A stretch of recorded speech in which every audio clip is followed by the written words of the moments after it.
बहुत समय पहले भारत में मगध नाम का एक राज्य था। वह राज्य बहुत ही संपन्न था।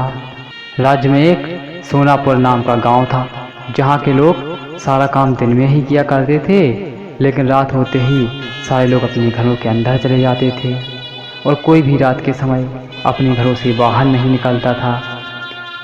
लोग ऐसा बस एक ही कार से किया करते थे और वह था अंगुलीमाल। अंगुलीमाल बहुत ही खतरनाक डाकू था, जो लोगों को लूटकर मार देता था। वह लोगों के बीच डर बनाए रखने के लिए मरे हुए व्यक्तियों की उंगलियां काटकर उनका माला बनाकर पहनता था। अंगुलीमाल मगध के एक गुफा में रहता था।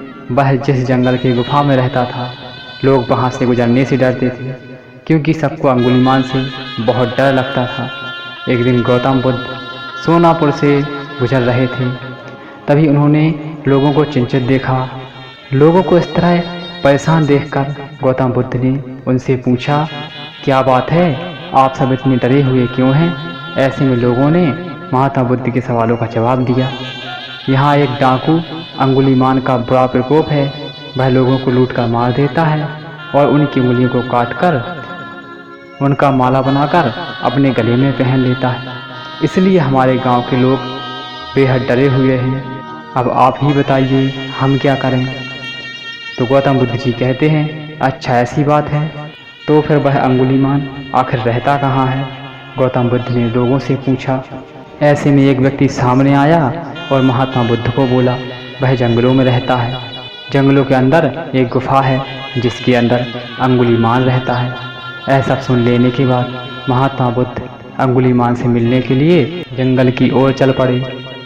सोनापुर गांव के लोगों ने उन्हें रोकने की बहुत कोशिश की, लेकिन फिर भी वह नहीं रुके और जंगल की ओर चल पड़े। जैसे ही वह जंगल के पास पहुँचे, तब अंगुलीमाल अपनी गुफा में से निकलकर हाथ में तलवार लिए खड़ा हो गया। गौतम बुद्ध ने अंगुलीमाल को अनदेखा किया और आगे बढ़ चले। यह देखकर अंगुलीमाल बुद्ध का पीछा करने लगा। पीछा करते करते अंगुलीमाल जोर से चिल्लाकर बोला, ए सन्यासी रुक जा, ए सन्यासी रुक जा। मैं तो रुक गया, तुम कब रुकोगे?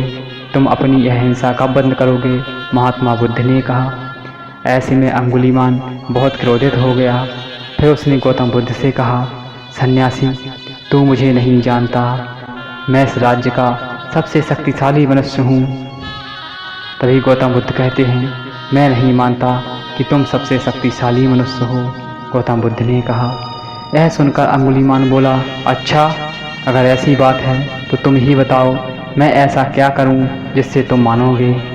तुम जाओ और उस पेड़ में से 10 पत्तियां तोड़ कर लाओ, महात्मा बुद्ध ने कहा। महात्मा बुद्ध के कहने पर अंगुलीमाल ने वही किया। वह पेड़ के पास गया और उसमें से 10 पत्तियां तोड़ लाया। फिर बुद्ध ने कहा, जाओ, अब इन पत्तियों को वापस से उसी पेड़ में जोड़ दो। यह सुनकर अंगुलीमाल अचंभित हो गया और महात्मा बुद्ध से कहा, एक कैसा बेहुदा मजाक है, भला कोई पत्तियों को तोड़कर वापस पेड़ से जोड़ सकता है क्या? ऐसे में बुद्ध ने कहा, तुम खुद को शक्तिशाली कहते हो और इन पत्तियों को जोड़ नहीं सकते। अगर तुम किसी को जोड़ नहीं सकते तो उसे तोड़ो मत। अगर तुम किसी को जीवन नहीं दे सकते तो उन्हें मारो मत। ऐसा सुनकर अंगुलीमाल की आंखें खुल गईं। वह बुद्ध के चरणों में गिर गया और उनसे माफ़ी मांगने लगा। इसके बाद से अंगुलीमाल ने बुरे काम करना छोड़ दिया और वह महात्मा बुद्ध का शिष्य बन गया। तो दोस्तों, इस कहानी से हमें शिक्षा मिलती है कि इंसान चाहे कितना भी बुरा क्यों ना हो, वह बदल सकता है। अगर आपको यह कहानी अच्छी लगी हो तो इसे अपने दोस्तों के साथ शेयर जरूर करें और उन्हें भी गौतम बुद्ध के विचारों से अवगत कराएं और उनके जीवन में परिवर्तन लेकर आएं।